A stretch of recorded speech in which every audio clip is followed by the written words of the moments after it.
I'm confused. How can you know what to believe? I've been studying it for some years.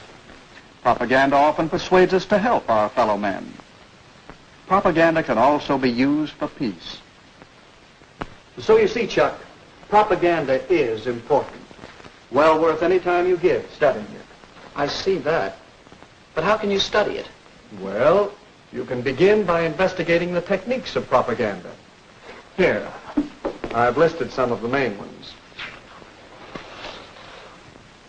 Glittering generalities, transfer, name calling, card stacking, testimonial, plain folks, and bandwagon.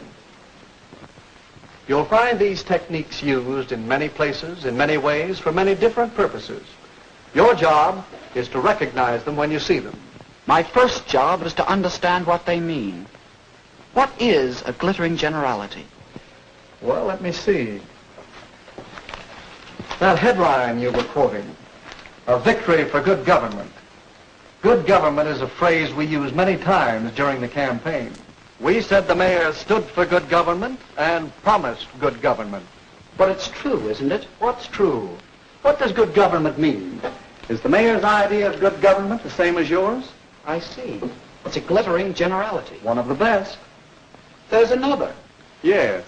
And why do you suppose our opponents chose that phrase? I guess because everybody likes a real American. Right. And they wanted to transfer that liking for a real American to Mr. Butler. Then that's what you mean by the technique of transfer. That's it. Now let's see if you can recognize another technique. A day or so after that poster came out, I said in one of my campaign speeches, our opponent advertises himself as a real American. I say he is unreal, unrealistic. He is a visionary, a theorist, a dreamer. He is so thirsty for public office that like a weary traveler in the desert, he sees a mirage, and he is trying to sell it to you as real. There. Now, what would you call that?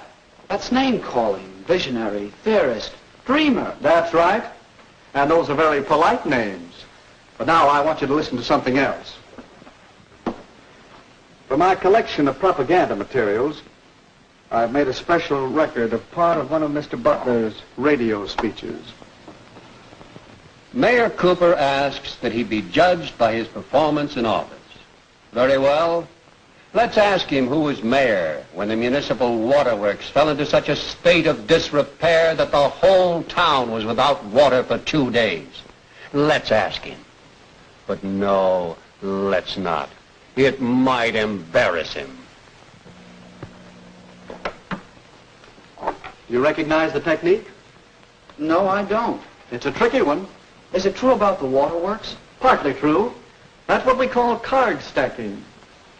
Cooper was mayor when the pumping station broke down, but it was the men in office before him who allowed it to get into such a rundown condition, and it finally gave way before he could get anything done. I see.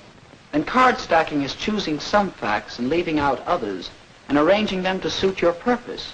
That's the idea. Now, did you see our little campaign movie? Yes, a couple of times. Well, let's look at it again as an example of propaganda techniques. It was a testimonial, wasn't it? Yes, we used other techniques, too. See if you can spot them. Will you get the light, please? Sure.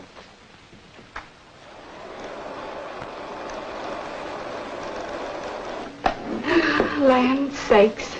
A body hardly has time enough. The house to clean, and the washing to do, and the men folks to feed.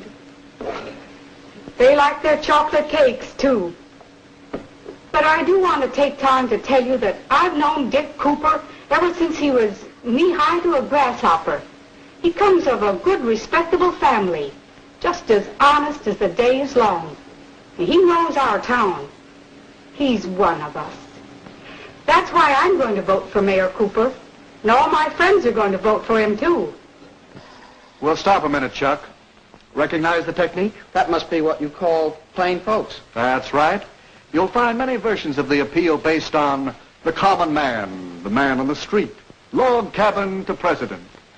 Now let's look at the rest of the movie. Mayor Cooper. Her friends are voting for Mayor Cooper. Your Your friends are voting for Mayor Cooper.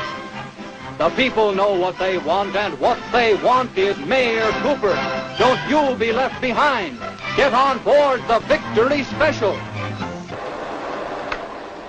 That ending's easy to spot. It's the bandwagon.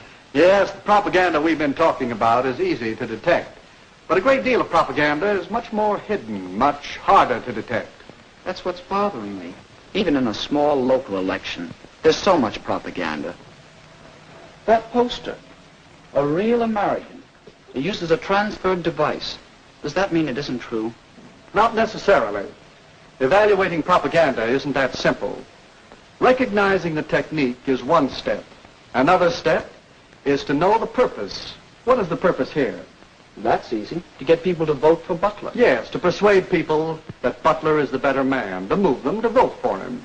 In short, to sell Mr. Butler to the voters. You'll find that the purpose of most propaganda is to persuade people to believe something, to do something, or to buy something. All right. But it still doesn't answer my question. No. Your next step, and it's a big one, is to get the facts. Well, is he a real American? Howard Butler was born in this country. He obeys its laws. He's a good citizen. Yes, he is a real American. The same can be said for Richard Cooper. So ask yourself whether the facts support the purpose.